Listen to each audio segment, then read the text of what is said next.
आदरणीय किसान मजदूर एवं युवा साथियों, आज मैं अपने छत्तीसगढ़ के सीधे सरल मुख्यमंत्री आदरणीय विष्णुदेव साय जी को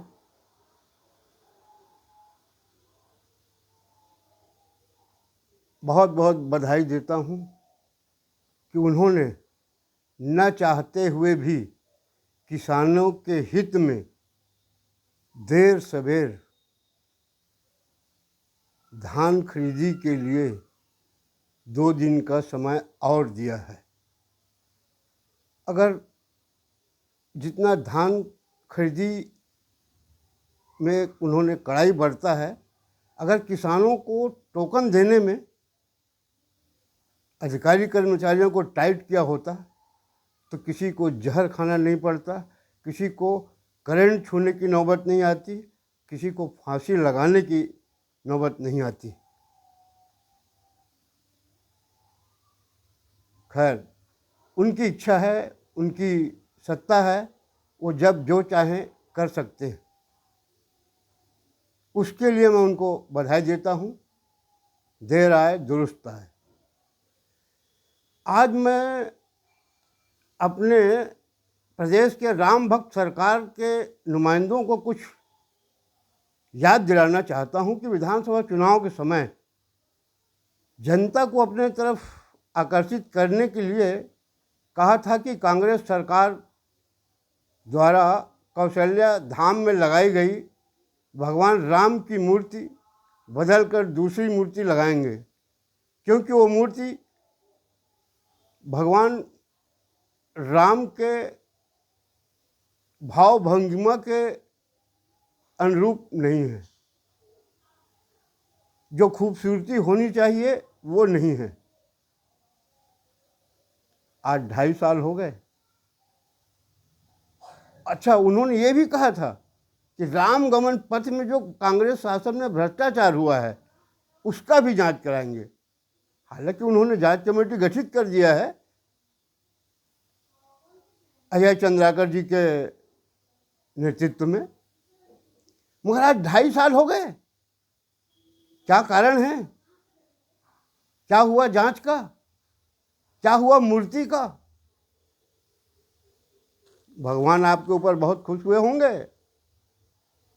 हालांकि वो बोलते नहीं, हम मूर्ति की इसीलिए पूजा करते हैं ना कि वो कुछ बोलते नहीं। व्यक्ति को इसलिए नहीं मानते कि वो जवाब दे देता है। तो मैं याद दिला रहा हूँ, 2.5 साल हो गए। राम भक्त बनते हैं और राम को ही वादा करके, तो किसानों के साथ पता नहीं क्या कर सकते हो भैया। इसलिए मैं तो चाहूँगा कि आप भगवान को मत मानिए, जनता के सामने झूठा ना हो, काम उतना ही करिए जो कर सकते हो। तो इन दिनों राजधानी में एक चर्चा चल रही है कि राम गमन पथ में जो अधिकारी भ्रष्टाचार किया है, वो एक मंत्री जो बहुत प्रभावशाली है उसके काफ़ी करीबी में उनकी गिनती हो रही है। वैसे तो चर्चा ये भी है कि कांग्रेस शासन में जिन 10-15 अधिकारियों ने खुल करके भ्रष्टाचार किया था, उस समय भाजपा के नेता उस पर भ्रष्टाचार का आरोप लगा रहे थे। उनको भी कमाओ पूछ समझ के अच्छे विभाग मन माफिक उनको विभाग दिया जा रहा है या दे दिया गया है, ऐसी भी चर्चा आ रही।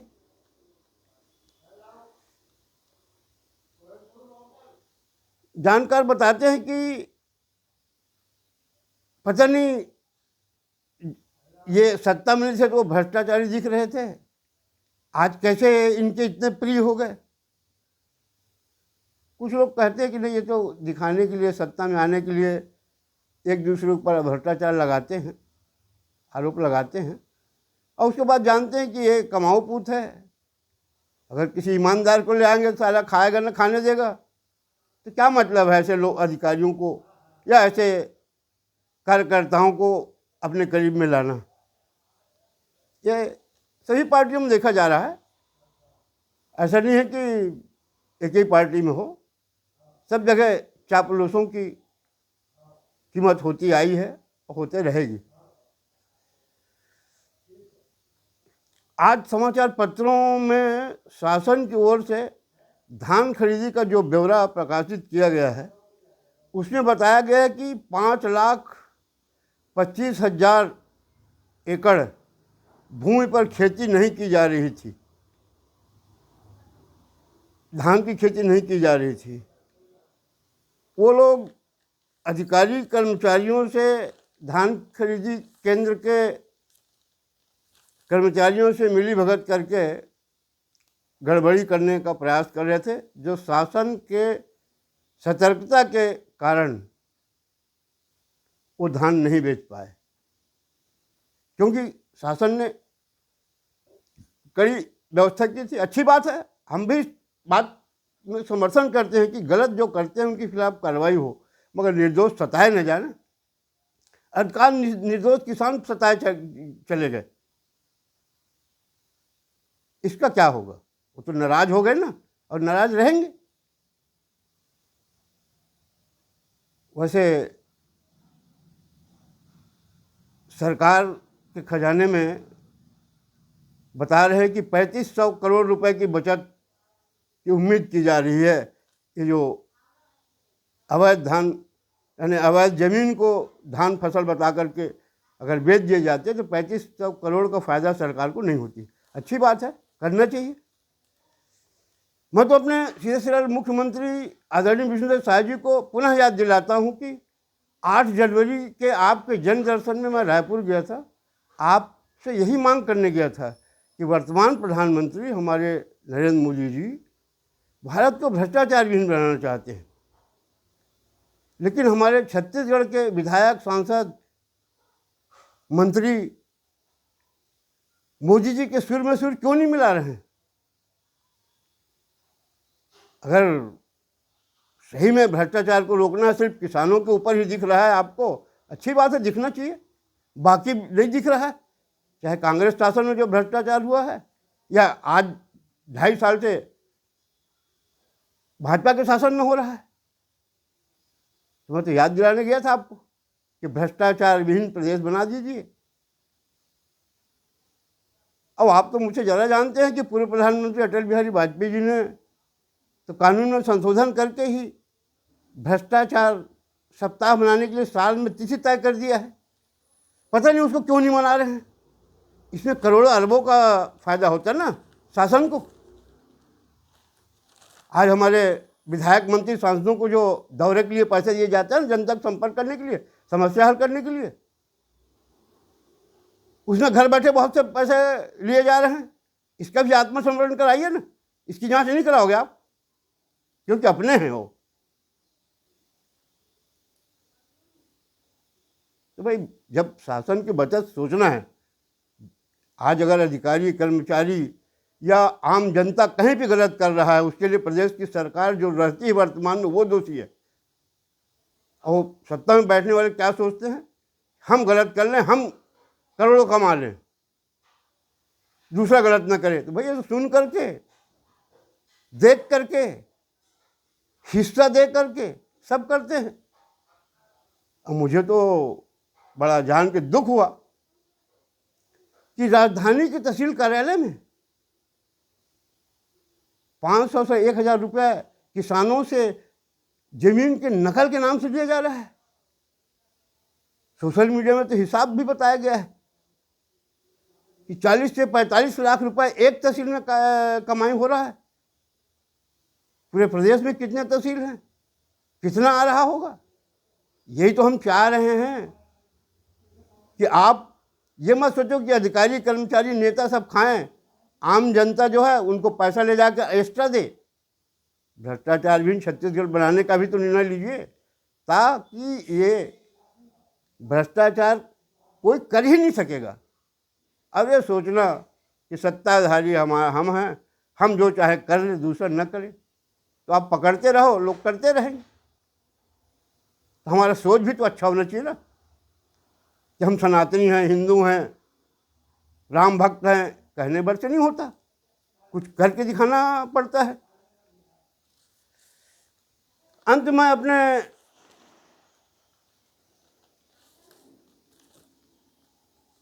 प्रदेश के सरकार से जानना चाहता हूँ, क्योंकि इस समय गांव से लेकर के पूरा देश हिल चुका है यूजीसी कानून के नाम से। तो मैं ये जानना चाहता हूँ कि क्या पूर्व प्रधानमंत्री आदरणीय अटल बिहारी वाजपेयी जी, जो जाति से ब्राह्मण थे, उन्होंने देश में भ्रष्टाचार रोकने के लिए, प्रदेश में भ्रष्टाचार रोकने के लिए जो कानून बनाया था, उसको इसीलिए नहीं लागू किया जा रहा कि वो ब्राह्मण थे जो सबकी भलाई चाहते थे कि भ्रष्टाचार विहीन भारत बने, जो मोदी जी भी आज चाह रहे हैं। खैर मोदी जी का तो आप नहीं मान रहे, समझ में आ गया, मगर उनका कानून, बोलते हैं ना कांग्रेस और भाजपा के सब लोग बोलते हैं हम तो संविधान से मुताबिक चलते हैं, देश संविधान के मुताबिक चलेगा। क्या वो भ्रष्टाचार रोकने का संविधान अटल जी ने नहीं बनाया था? शायद ब्राह्मण है इसलिए उसको लागू नहीं किया जा रहा है कि ब्राह्मण जात ऐसा ना हो कि फेमस हो जाए, क्योंकि वो सब समाज के हित चाह रहा है वो कानून, जिसका उन्होंने संशोधन किया है। साथ ही मैं अपने छत्तीसगढ़ के सांसद, जिन पर सवर्ण समाज काफ़ी गर्व करता था, जो यूजीसी कमेटी का सदस्य रहते हुए प्रदेश और देश को आंदोलन करने के लिए क्यों बाध्य किया, उनका नाम है, आप जानते हैं, बृजमोहन अग्रवाल जी। क्या आप अपने सवर्ण समाज को जेल में ठूसना चाहते थे? इतना ऊब गए हो छत्तीसगढ़ की जनता को और सवर्ण समाज को? आप जवाब दीजिए बृजमोहन अग्रवाल जी। खैर आज तो समाचार पत्रों में पढ़ा है कि वो कमेटी के अध्यक्ष जो है दिग्विजय सिंह, और उसका नेता, विदेशी नेता का पुत्र, उसके साथ आपका फोटो है। आप कहीं रहिए जाइए, सवर्ण जान चुका है, निश्चित आने वाले चुनाव में बदला लेगा। इतना कह के मैं अपने वाणी विराम देता हूँ। धन्यवाद। जय हिंद।